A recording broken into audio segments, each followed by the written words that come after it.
Here we are. It is the final episode of 2023, and I want to share with you that my year did not go according to plan. I'm going to pull back the curtain. You know, it's one of my favorite things to do. And I want to talk about what happened this year and why I'm actually really glad that my plans didn't work out.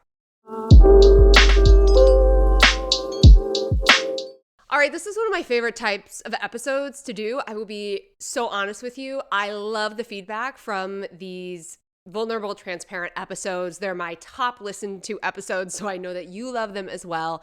But they aren't easy. They are not super easy for me to do because it's a lot of transparency and vulnerability, all of those things that we crave and we love in brands. But when you're the brand doing it, as I'm sure you have already tested and felt in your own branding and content creation experience, it's not super easy. So what I did, because I could go off on a crazy tangent and just talk about anything under the sun, I've got some notes here that I'm going to have to reference because I wrote down a few takeaways, because this isn't just about me. While these are obviously my experiences and things that I went through, and I know that there's so much power in sharing these with you, fellow entrepreneur who's setting out to build your business, building your business in the thick of it, showing up for your family.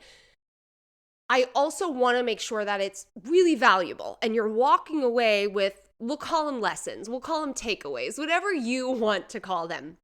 I've got notes here to make sure that I bring it on home, because storytelling is one of my favorite things to do, and this is definitely an example of brand storytelling, where I'm letting you in to the last year of my life in business. So the reason I really wanted to share this with you is A, I know you love this type of content, and B, I think it is so important to let people know that what we see online, this highlight reel, isn't the full story. And I really try to show you what's really happening in Insta stories, show you the real me. I'm not always done up, and inviting you into my world via email, where I share a lot of stories and my self-discovery as well. But I had a couple clients recently say, I feel behind. I feel like I'm not doing enough. I feel like I didn't do what I needed to do this year. So-and-so did this. So-and-so is achieving this. And I have the same reminder to them every single time, where I just remind them that what we see on the internet is not always the full story.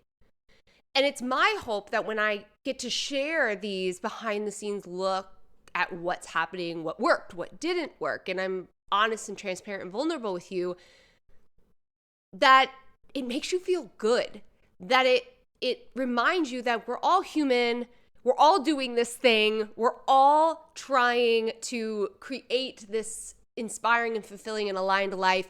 And sometimes what we think we want doesn't play out, or we quickly realize that maybe wasn't what we needed this last year. Okay, so in years past, I have definitely been aiming to grow. Every single year looked at doubling revenue, trying to triple revenue, launching a bunch of new stuff, all of those different things. And there was still some aspect of that heading into this last year. I definitely was still looking to grow at the beginning of the year and wanting to increase revenue in that way. But on the flip side of that, and something I've been talking about a lot more and more around personal goals, is I set out this year to really focus on my health. This was both a physical health as well as a mental and emotional health journey for me. So I set out this year with a few key personal things in mind that I think are really important to share with you, in case you're thinking about prioritizing these in the next year. And I want to share how that really impacted how I showed up in my business. So number one was my physical health.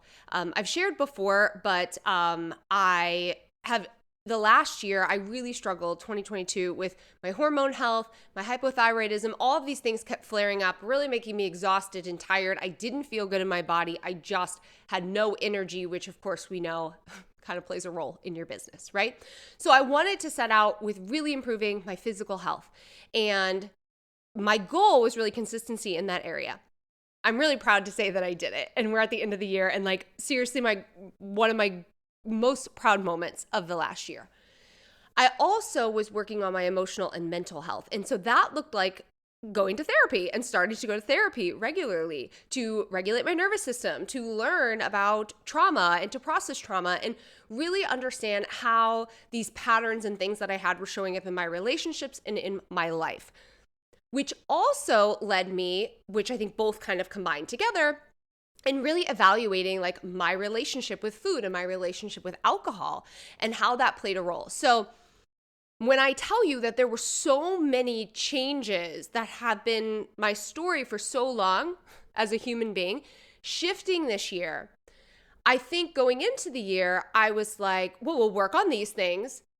And then we'll be showing up in our business and we'll do all the things we always do, right? We'll grow, we'll make it happen. But around Q2, I started to realize that the areas that I was really prioritizing my growth on this personal, mental, and emotional level, they were pulling a lot of my attention from my business and a lot of mental attention. You know, as you are going through therapy, as you are working through these things, it's heavy, it's emotional. As you are cutting out things, redefining your relationship to food, healing childhood trauma, all these different things, it obviously impacts how you're showing up in your business. I've always known this. I've always preached this. I've always talked about this. But this year, I really was in the thick of it in all these different areas. So around Q2, I looked at my goals and I was like, I don't think this is a growth year in terms of business. I think that this is a huge growth year for me personally as Michelle, but it looks like more of a sustaining year as a business owner. That was a huge shift. And it was the first time that I actually changed my intention. And I started to look to others who had been talking about this more and more, about the sustaining year. And it's something I've been talking about as well this year since I had this realization that as entrepreneurs, we're always like, where do we grow? Where do we go next? What's the next number that we tick off? What's the next launch number that we have? We had 12 people in this launch. Let's make it 25 in the next one. And there are times for that. But I quickly realized that this was not the time for that. And so I had to really reprogram what I thought success looked like for me and for my business. So some of you might remember that I decided to take the whole summer off. This is something I've done in like small increments, but I really stepped away this summer working like 2, sometimes 3 hours a day, 4 days a week, max. And that was a really big shift. And it was not planned. That whole summer break, like taking it off the way that I did, was not planned. The summer shop that I launched was not planned at the beginning of the year.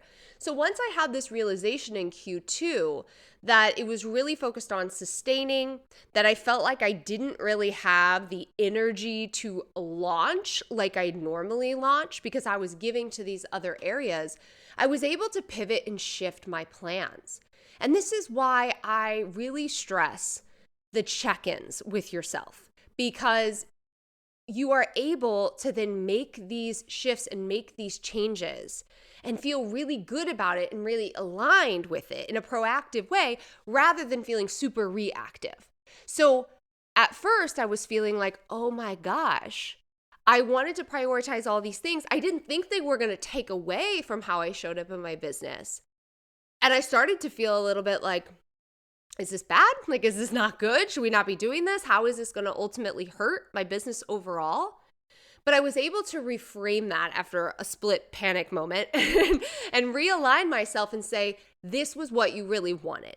By taking the time this year to work on these areas of my life personally, I know, and sustaining the business, right? We still celebrated our 10 to 30K months. We still made over 6 figures this year, even without creating anything new besides brand new plan and major launches or anything like extra. We still were able to do that. It was a sustaining year, as I mentioned. I was then able to go about it in a different way. Like my mindset completely changed. Rather than feeling like I wasn't hitting my goals, I realigned with my new goals. And that happened in the middle of the year. And again, I don't think that's something that a lot of people talk about. We talk about planning for the next year. We talk about, oh, we're going to do this, this, and this year. At the end of the year, there's this major highlight reel of all the things that we've done. But like, what happens if you need to change in the middle of the year? And how do you do that in an aligned way?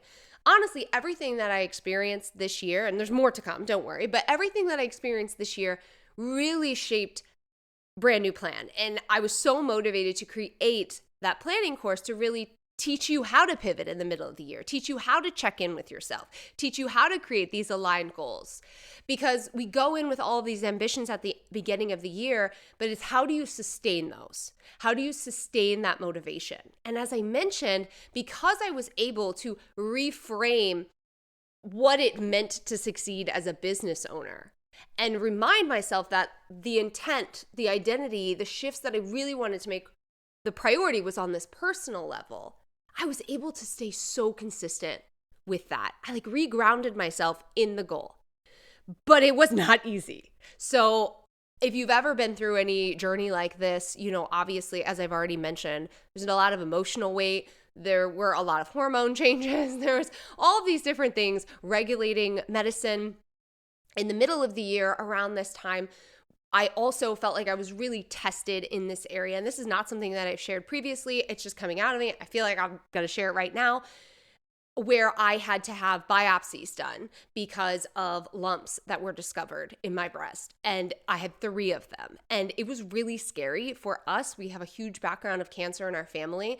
And it was in the middle of me feeling really good about my health. And it was just another reminder to myself that this is my top priority this year. This is what I really wanted to focus on. And I was able to modify and shift my business to do that, which feels like a huge freaking blessing.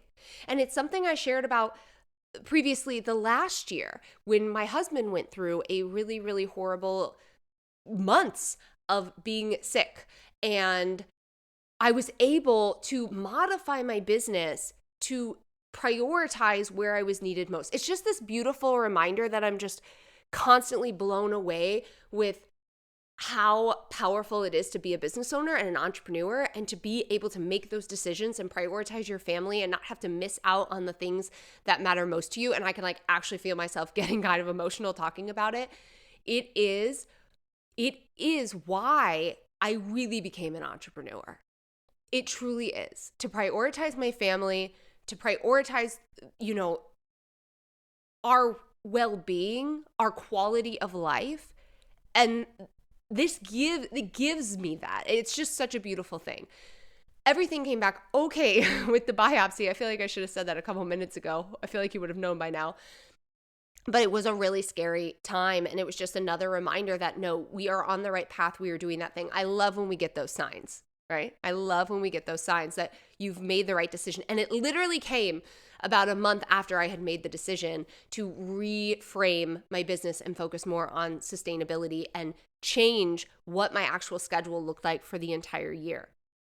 So as this was kind of happening, you know, I saw that it was also a really great opportunity to think about how I was showing up outside of my business. Now, one of the things that I have always preached, and I had a client on a call the other day say, I really love how you prioritize the things that are most important to you, my family, my values, and I have my business work around that. But I definitely can be a bit of a workaholic. I definitely can get super fixated on things and forget to fill my cup back up. And I've been working on that over the last, 7 years of being an entrepreneur, but it's really only been the last 3 years that I've gotten really good at prioritizing that. So I started to get into that rhythm. You know, you've heard me talk about boundaries. You've heard me talking about taking time for yourself. I made a vlog 2 years ago about my morning routine, which was like super lax and chill, because I was full-time in my business and all the other areas of life were kind of taken care of, which was beautiful, right? It's what we think of when we think about entrepreneurship. You get to sit down at your desk, get to work all day, get to do your thing, then get to be with your family. But this year, we had some huge changes happen. And one of those big changes was I took over homeschooling my son. And this was a big shift for us. And right away, it really threw a massive curveball into the mix because I had gotten so accustomed to my schedule. And I had gotten so accustomed to like checking into work, be able to check out. I could take breaks when I wanted to take breaks, but I was in complete control. But now there was this another aspect.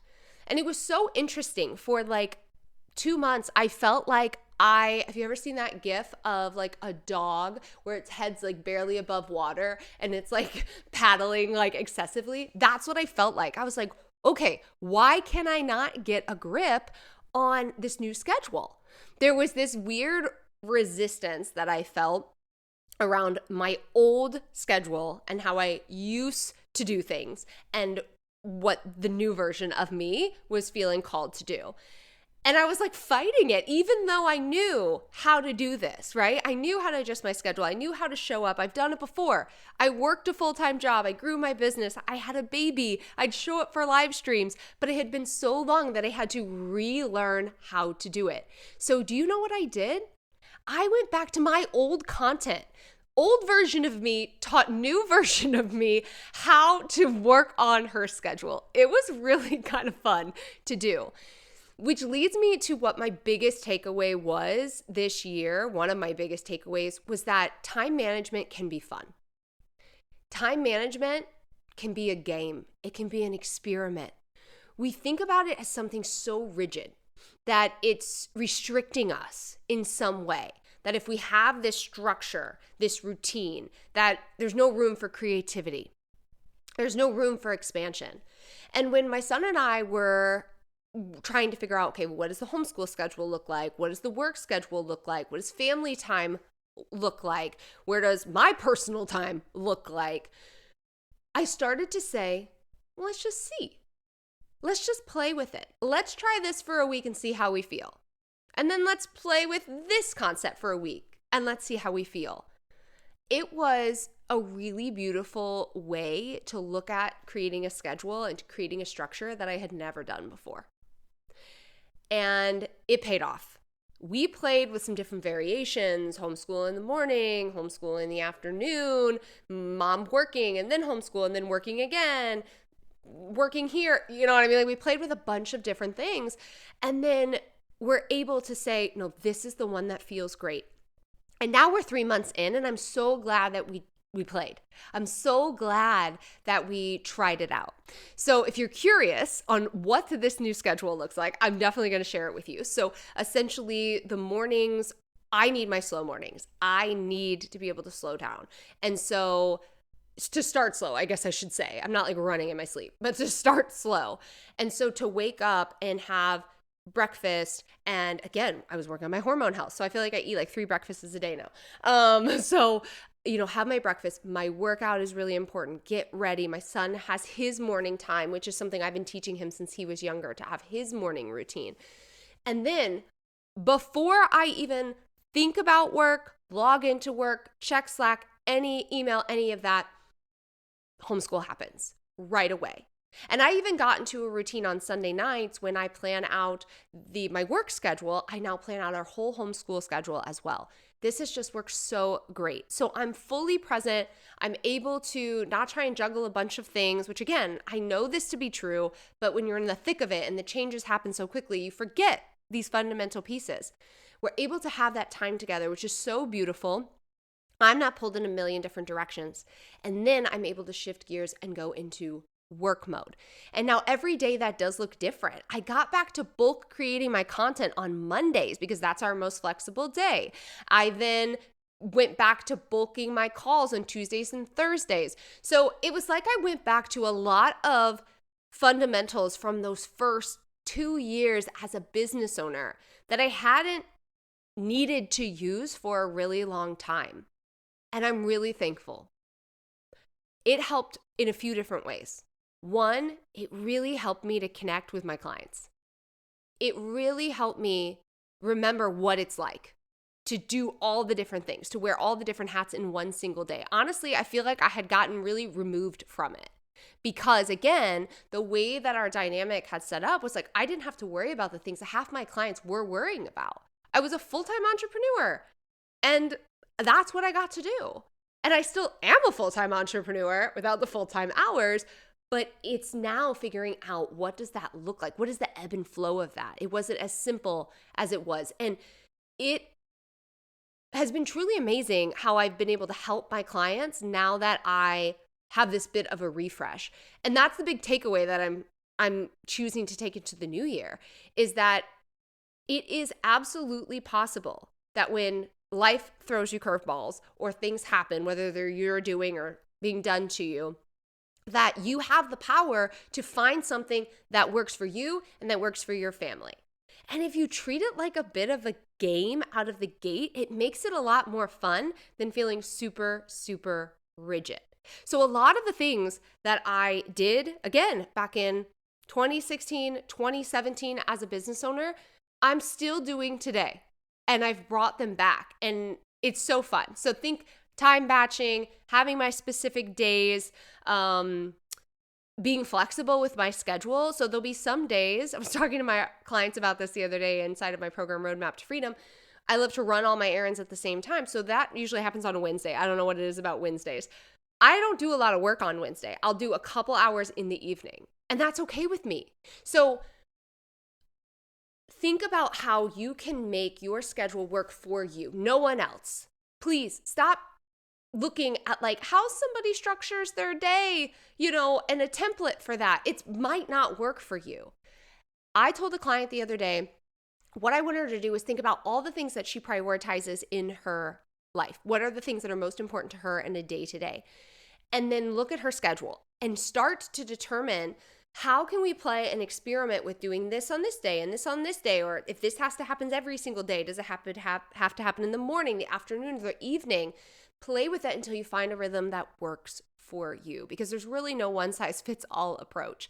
And if you're feeling a bit of resistance around it, like I was, really dive into the mindset work. Like, why am I feeling this way? What do I need to let go of? All of those different things can be so helpful.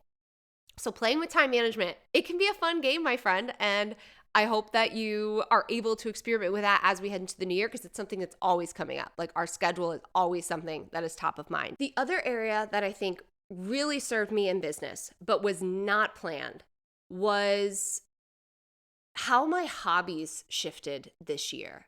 So I mentioned before that I can be a bit of a worker bee. We'll call it that. Okay, that sounds better than workaholic. I can dive into work. I can work for a really long period of time. I genuinely love what I do. And I can do it for a long time. But it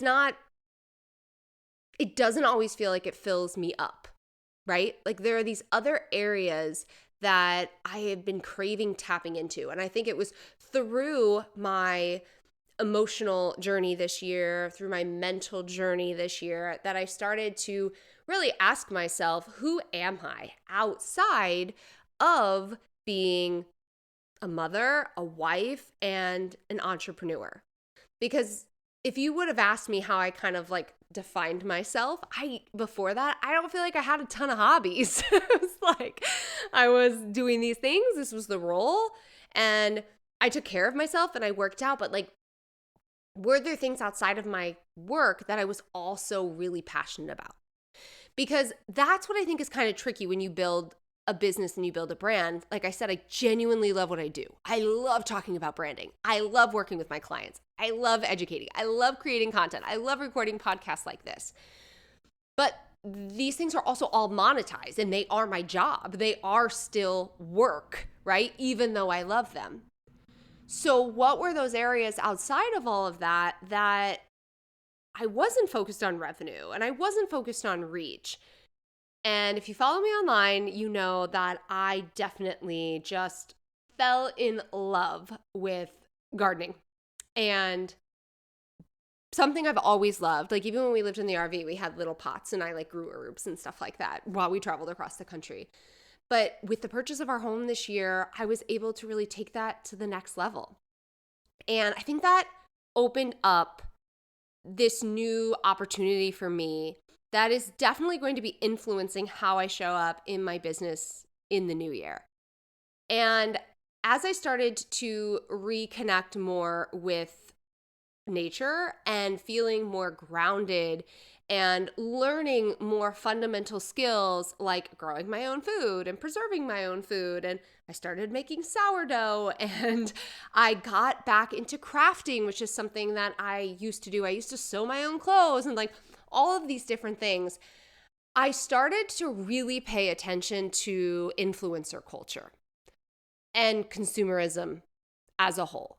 And I started to look at what I was doing online and who I was following and what kind of messaging that they were playing into on having the next best thing and the luxury items, and this is what entrepreneurship meant.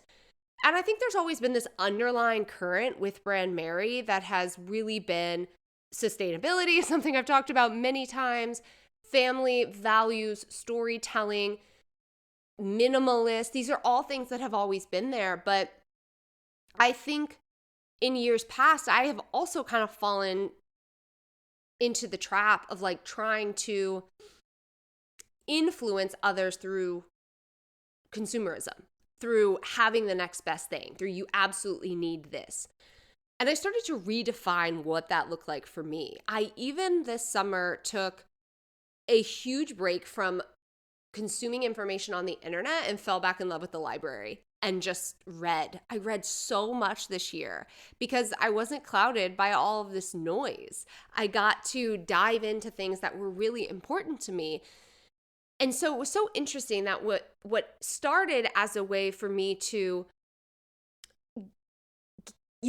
dive into a hobby, and what started as a way for me to have these passions outside of my work and my family, who I love and what I love, my business, opened up a really big gateway to also how I show up as a business owner. And this is going to be something that you definitely see as I head into the new year and the changes that are coming at Brandmerry about how I redefine influence. Because we all are influencers. If you're showing up online, the idea is that you are influencing someone else with your content. And I want that to be a very positive thing. I want the impact that I'm making to feel good for everyone. And I want to make sure that the way that I'm influencing and the things that I'm sharing and what I'm talking about are really aligned with who I am and how I define success. And I know that I'm on the right track because just within the last 30 days, the questions from my clients who are starting to pick up on this, who are starting to see this within their own sphere of influence, it's showing me that this is something that we all need to be considering. And how is this influencer culture contributing to feeling behind or feeling like we're keeping up with the Joneses? And how do we pull in more of this authenticity and this realness and this rawness back into running a business, which is something that I fell in love with when I started back in 2016. And it's something that I'm excited to bring back in full force. So this year didn't go how I had it all mapped out. There were programs I didn't launch that I was going to launch. There were things that I was going to build or update. There were scheduled launches that got moved. There was content that didn't happen. There wasn't the growth in terms of revenue that I originally had decided out of the gate. And I'm so thankful that those things didn't play out.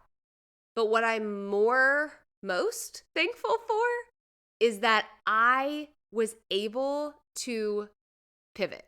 I was able to adjust. I was able to make aligned decisions. I was able to prioritize the things that I prioritized, and I was able to do it in a feel good way.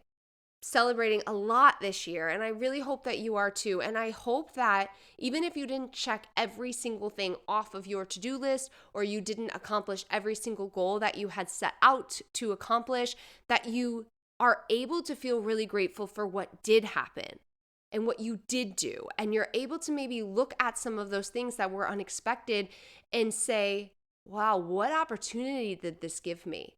Because if I hadn't of felt like I needed to create a hobby, get a life, you know what I mean, outside of like the main things that I was doing, I would not have then gone on this journey to redefining what it means to be an influencer, which is going to impact my business.